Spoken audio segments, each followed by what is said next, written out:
Hello. Welcome to Who Will Lead the World? Dunya ka netritva kaun karega? I'm your host, Sanjeev Tana. My guest today, Dr. Nidhi Nijhawan. Dr. Nijhawan is an alumni of Jesus and Mary College of Delhi University. She is an educator with 25 years of experience. Dr. Nijhawan has worked with various allied organizations like Vasant Valley, St. Anne's, Army School, and ZEE LEARN. Dr. Nijhawan, welcome to the show. Dr. Nijhawan, when I look at your career graphs, okay, you have worked as a principal, as a leader, as a director, and you have worked as in management very closely. When I say management, that means board of trustees and then local governments. Tell me, what's the difficult part, including you, when you're dealing with teachers, students, and everything? What's the most challenging or difficult part in doing your job? The most challenging part is basically to get into your management to be convinced that this is what, is very, very required for the students. Parents generally, parents are, I think, the most convincible stakeholders, because if you convince them that this is what is good or right for the children, generally parents, we do not, personally in my experience, I have not faced much of a problem.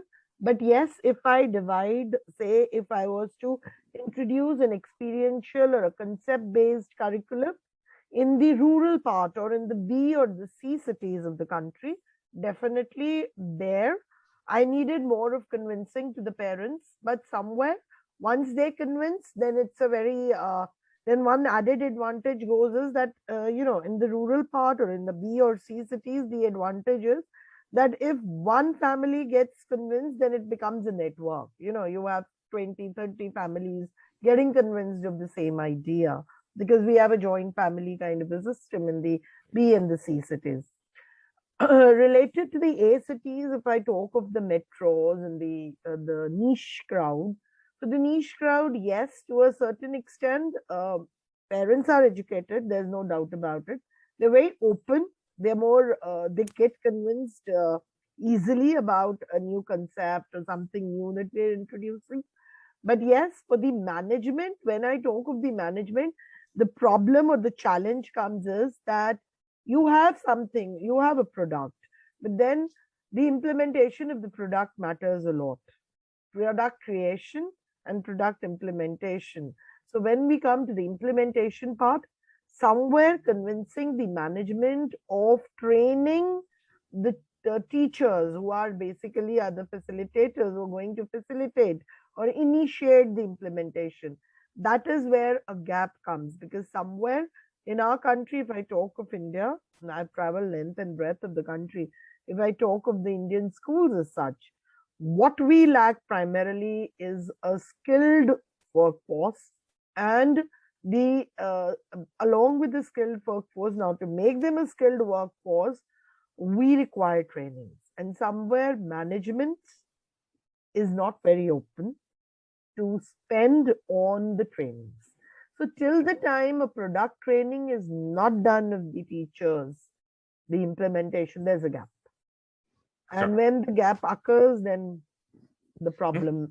Dr. Nijhawan, that train the trainers, right? So you want to train the teachers, and the teachers will train the students, right? So that becomes challenging. But now let us go back to what has happened since 2020, right? This COVID-19 has really grappled the world, and including India. Now, distance learning, it's stressful for everyone, for teachers, educators, students, and parents also. So tell me how your teachers and mainly the parents and schools, students also, how they are dealing with COVID-19 situation. That adds more challenge in your part, isn't it? Yeah, definitely. So tell me how you are coping up with the situations as far as the school management goes. The COVID-19 started in March, and we had a complete lockdown coming in March end in 2020. The problem was that we were all caught unawares and we were not digitally equipped. Majorly the schools, if I talk, even if my school, even though a school is a niche school and everything, but still never this remote learning thing was there. Though my experience working with the Z group of schools, because when I was the regional school director with the Z group, so there I had this advantage that we used to do a lot of remote training for our teachers in our few schools which were in rural background and all. So I had that experience, but then to bring that experience to my entire team was a difficult task. There's no doubt about it. But yes, we did again. We if I look at the thing, we trained a group of coordinators, and then further we moved further to the micro level, and we started doing. Yes, it was challenging from the management side. If I talk of, most of the teachers, there were, I would say, majorly the staff, or not only in my school but in many schools, the staff didn't even have the laptops, so they were not used to working on laptops or on computers. So the problem came was that they were doing their classes or taking their classes from their phone or handsets. Now, doing that, yes, it has its own challenges. The teachers were not equipped, the digital thing was not there. But from April to 2020, if I look today, the scenario, things have really improved. Teachers have, we've been training, our computer teachers have been training the staff. We've been training the staff. We've been using many tools like Padlet, and other tools are being used wherein we create the lesson plans and everything.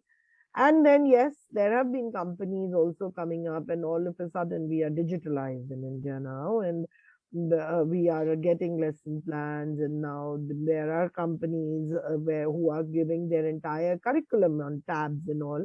And instead of, we are now having ebooks and all. It did take time, but yes, things are towards a positive mode, and somewhere management has been also open to it. Right. But yes, still there is a lot to be done. There's a lot of gap, and now if we understand the scenario, we need to understand one thing: it's going to be a hybrid model, and it Right. suits us also, because India, again, there have been, if we look at the legacy of our country, we have so many festivals, we have so many I know. buns, and we have so many things going on. Right. So in case we are not able to call children offline, definitely Right. online. Right. Totally understand. I want to focus our discussion a little bit on the fundamental questions, which I always ask the educators. Are we teaching the right stuff to our students? Okay. So right now, most of the schools are running on 50 or 60 years old models that, look, we need to make sure that these children, once they go to college, hopefully, and then they graduate, they are ready for industry. So those are the mindsets we had it for like many decades. Now, when you look at our 21st century skills and everything, right? Still, most of the schools are focusing on STEM, science, math, engineering, right? And nothing wrong with that. I'm saying that. But now when you look at it, the craziness going on around the social media, the fake news and all those things, right? And the stresses which children go through right now with the way the fast-paced environment is right now, is it a time to do an educational reform where we have to focus on now more on soft skills, where students recognize the social emotional learning skills? I'm leaning towards students recognize their own feelings, dealing with others.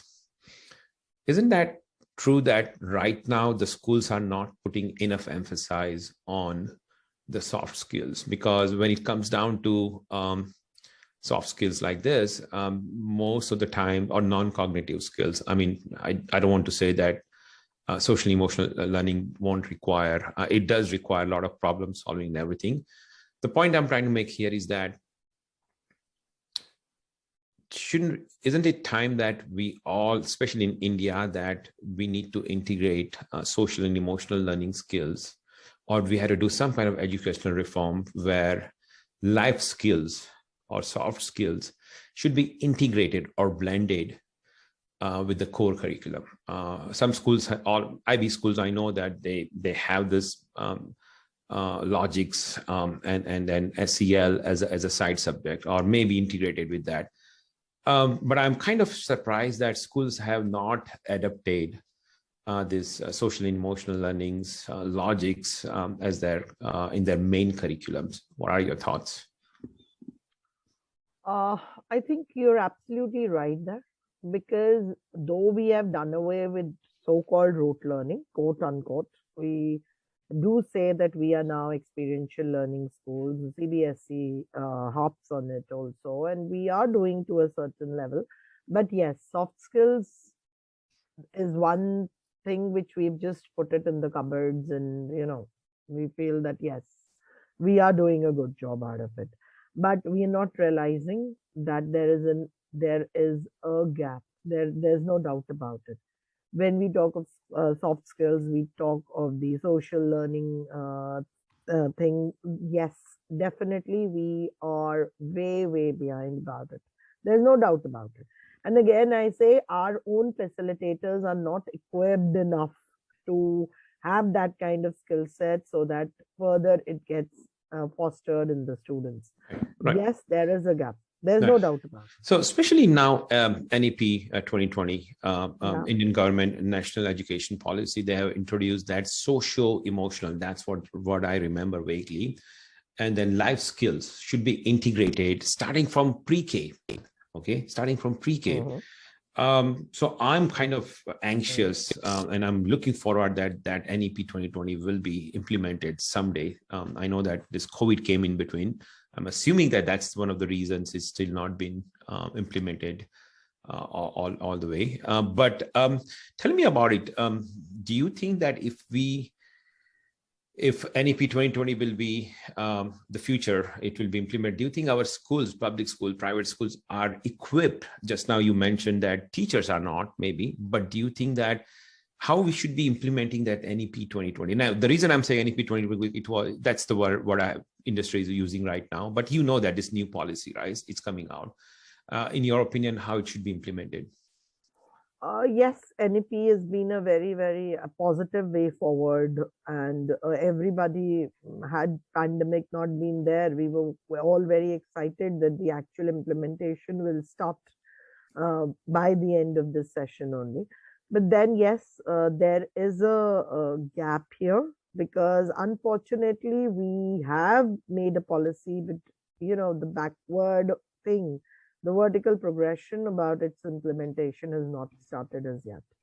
And if I talk of the public and the private schools, we, to a certain extent, will be equipped enough, because we are attending trainings are happening all over. But then but the issue is not there, because if we talk of 70% of our student population is living in the rural and the semi-rural belts. There, the implementation of NEP is a big question mark, because how equipped everyone is there to handle this is going to be a Herculean task, I would say. But then, being as means we need to be positive about things and all, and we are expecting that things would move to a positive direction. But then again, if we look at, there have been beautiful things that have been initiated in our own curriculum, but then the problem again comes up is that the implementation part, the acceptance part by all the stakeholders. It has to be a 360-degree acceptance at all levels. Then only anything can actually take place. Right. So yes, we will have we will face these issues. There's no doubt about it. I want to change one more time the subject. You are involved with Unity of Nations Actions for Climate Change Council. Very big name. Tell me more about it.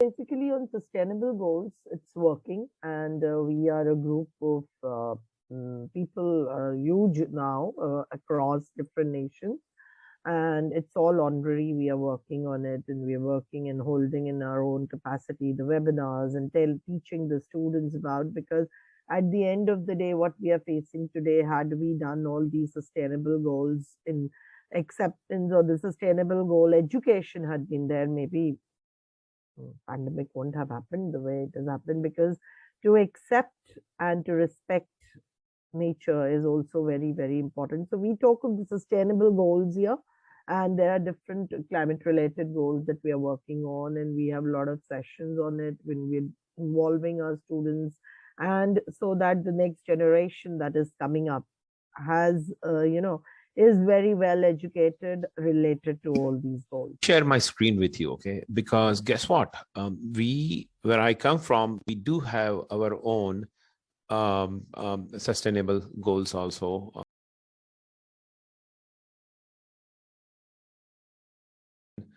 What do you think about just select one of the goals, or as many as goals, where you can relate yourself or your friends and family. So we call this as a NGN2020. That's the name of the goals. We have been talking about this 21 goals with the vision to solve by next generation leaders. Beautiful. I think we are working at macro level with most of these goals, but yes, what I would personally relate to will be eliminate gender inequality and ensure no one is left behind. Because so number 11. Number 11 and number 21. Oh, 21. And of course, the access to clean water and sanitation that we have been doing, and eliminate hunger. We did a lot during the COVID time, so that the people don't waste food, and there were different things organized even at the society level, even at this house, even at our own apartment levels. We've been doing that. Right. Okay. No, fantastic. Yeah. So, yeah, I mean, this is something, again, what we are trying to do here in the organization which I'm involved, that we developed these goals about 3 or 4 years ago. And then we ask high schoolers to work directly on these goals, come up with the proposals. How do you solve your local and global issues?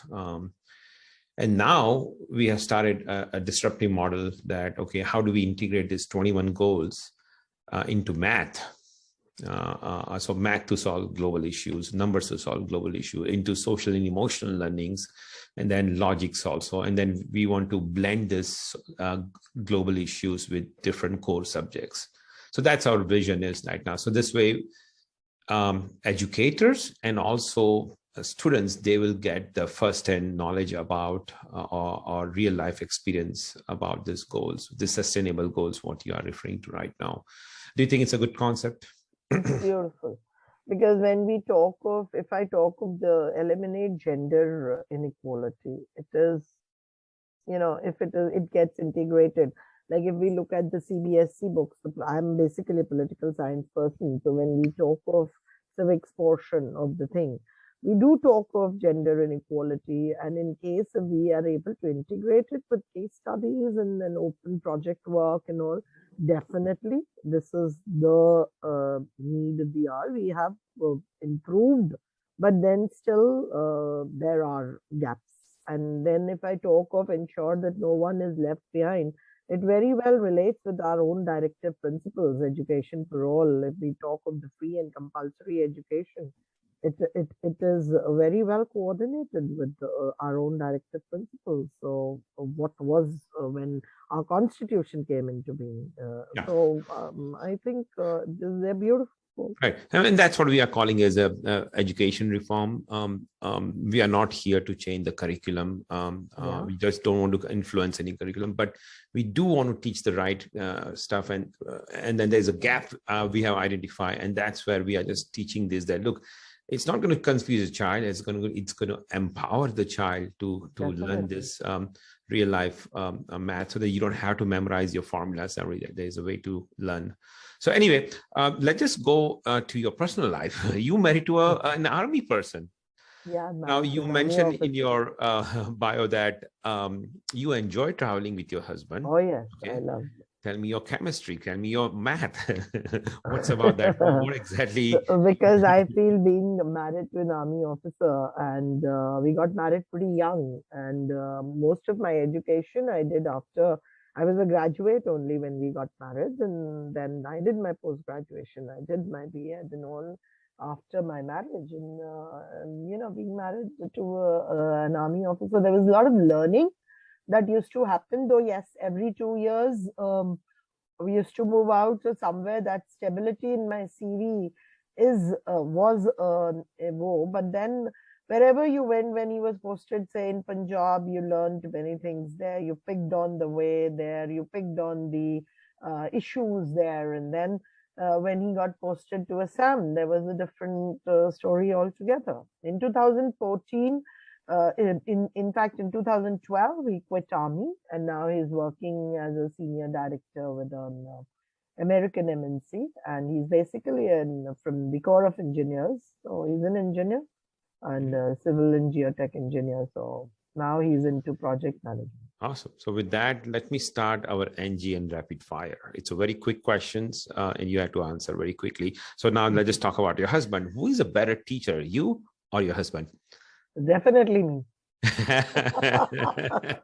That's my kids can vouch. So if you are given a choice to go back to the school, which grade would you choose and why? I would go back to the school. I would choose senior grades, grade 9 to 12, because, there's a lot of things that you learn, your exposure comes into being and all. I would choose those things. Okay. Now, India requires reform, educational reforms. I mean, do you, yes or no? Yes, surely. Definitely. Undoubtedly. School, looking at this COVID situation, school needs to now embrace and accept SEL, social and emotional learning, as a core subject and give equal importance like math and science. What, yes or no? Definitely, because we have been looking at life skills, but unfortunately, life skills, the way it should have been incorporated and taught, is not happening. Okay. So we require it. We actually need it. The last question, I just made it up. Usually I do ask, tell me the biggest challenges you ever faced in your personal or professional life. I'm going to ask you, tell me the biggest mistake you have done in your professional or personal life. Don't worry. Don't tell me marriage. No. I'm very happy. Personal life, I think